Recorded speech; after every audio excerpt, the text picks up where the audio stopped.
আসসালামু আলাইকুম। জানিয়ে দেব এই মুহূর্তে হাতে পাওয়া সর্বশেষ ভয়ঙ্কর কিছু আন্তর্জাতিক আপডেট বাংলা সংবাদ। শুরুতেই থাকছে সংবাদ শিরোনাম। ইরানে বাংলাদেশের দূতাবাসের কর্মকর্তার বাসায় ইসরায়েলের হামলা। জানিয়ে দেব রাডার ফাঁকি দেওয়া ক্ষেপণাস্ত্র নিক্ষেপ করেছে ইরান। এরপর রয়েছে খামেনির অবস্থান শনাক্ত, ইরানের আকাশসীমা নিয়ন্ত্রণে নেয়ার দাবি ট্রাম্পের।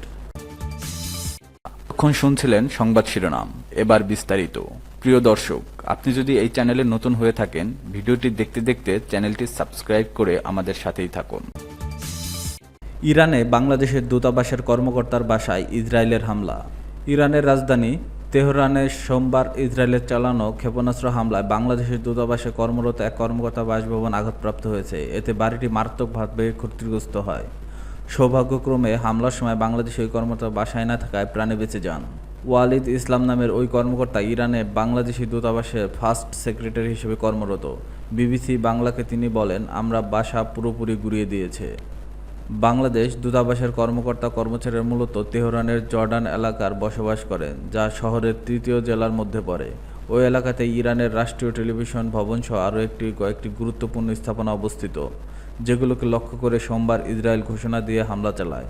হামলার পূর্বে বাসিন্দাদের ওই এলাকা থেকে সরে যেতে বলেছিল, ফলে প্রাণহানি তুলনামূলক কম হলেও ব্যাপকভাবে ধ্বংস হয়েছে অসংখ্য স্থাপনা। ওয়ালিদ ইসলাম বলেন, আমাদের আশপাশে আর কিছু অবশিষ্ট নেই, শুধু কিছু কূটনৈতিক আবাসন কোনোভাবেই টিকে আছে। ইসরায়েলের হামলায় আশঙ্কায় সোমবার দুপুরে বাংলাদেশ মিশনের সব কর্মকর্তা কর্মচারী প্রবাসী বাংলাদেশিদের নিরাপদ সরিয়ে নিতে নির্দেশ দেয় বাংলাদেশ সরকার। এরপর তারা দূতাবাস এলাকা থেকে ত্যাগ করে তেহরানের অন্যান্য নিরাপদ অঞ্চলে অবস্থান নেন। তবে ক্রমাগত হামলার বিস্তৃতি বিবেচনা নিয়ে এখন প্রবাসী বাংলাদেশে তেহরানের বাইরে নিরাপদ জায়গায় সরিয়ে নেওয়ার পরিকল্পনা করছে পররাষ্ট্র মন্ত্রণালয়। ঢাকা মঙ্গলবার এক সংবাদ সম্মেলনে ভারপ্রাপ্ত পররাষ্ট্র সচিব রুহুল আলম সিদ্দিক বলেন, তেহরানে অবস্থানরত প্রবাসী ও দূতাবাস কর্মকর্তাদের নিরাপত্তা নিশ্চিত করাই এখন আমাদের প্রধান লক্ষ্য। আমরা তাদের সুরক্ষিত স্থানে সরিয়ে নিতে কাজ করছি।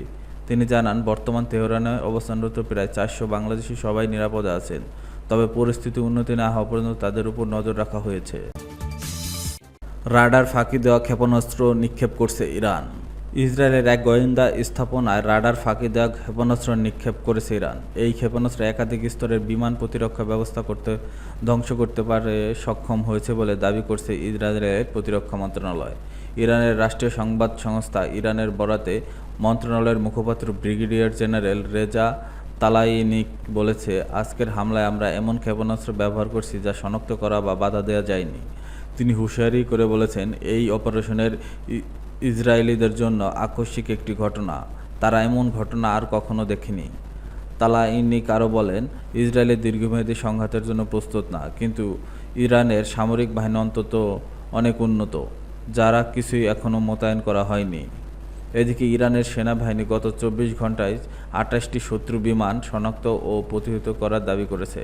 এর মধ্যে একটি ছিল গুপ্তচর ড্রোন, যা সংবেদনশীল স্থান থেকে তথ্য সংগ্রহের চেষ্টা করছিল। খবর আল জাজিরা প্রতিবেদন অনুযায়ী ইরানের সামরিক বাহিনী আগেও দাবি করেছিল তারা ইসরায়েলের একাধিক F-35 স্টিলথ ফাইটার জেট এবং অন্যান্য ড্রোন ভূপাতিত করেছে। তবে এই দাবিগুলোর সমর্থনে কোনো সুনির্দিষ্ট প্রমাণ নেই, যেমন ধ্বংসাবশেষের স্যাটেলাইট ছবি বা নিরপেক্ষ সূত্রের যাচাই ইরান প্রকাশ করেনি। অন্যদিকে ইসরায়েল এই দাবিগুলোকে মিথ্যা এবং প্রচারণামূলক বলে উঠিয়ে দিয়েছে।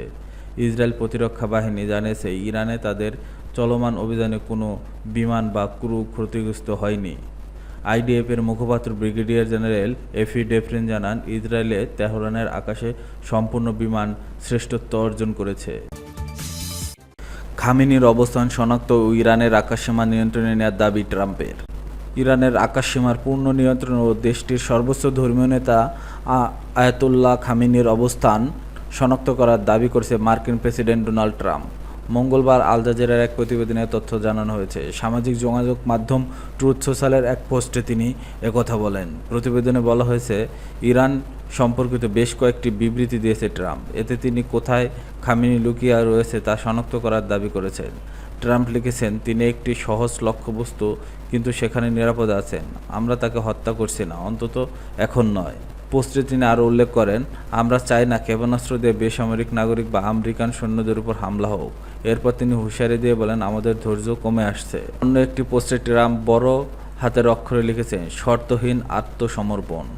এটি তার আগের মন্তব্যের প্রতিধ্বনি, যেখানে তিনি ইরানের কাছে পূর্ণ আত্মসমর্পণ দাবি করেছিলেন। তবে এ বিষয়ে ইরানের পক্ষ থেকে তাৎক্ষণিক কোনো প্রতিক্রিয়া পাওয়া যায়নি। ট্রাম্প আরও দাবি করেন, ইরানের আকাশের আমরা এখন পূর্ণ ও সম্পূর্ণ নিয়ন্ত্রণ অর্জন করেছি। মার্কিন বাহিনী এই সংঘাত সরাসরি জড়িত থাকার কথা ঘোষণা করেনি, ফলে তিনি তার বিবৃতিতে আমরা বলতে কাদের বোঝাইছে তা স্পষ্ট নয়। ট্রাম্প তার সোশ্যাল মিডিয়া পোস্টে লিখেছেন, ইরানের কাছে ভালো আকাশ পর্যবেক্ষণ ব্যবস্থা এবং অন্যান্য প্রতিরক্ষা সরঞ্জাম ছিল। এগুলো পরিমাণেও প্রচুর, কিন্তু আমেরিকান তৈরি প্রকল্পিত ও উৎপাদিত সরঞ্জামের সঙ্গে এর তুলনা হয় না।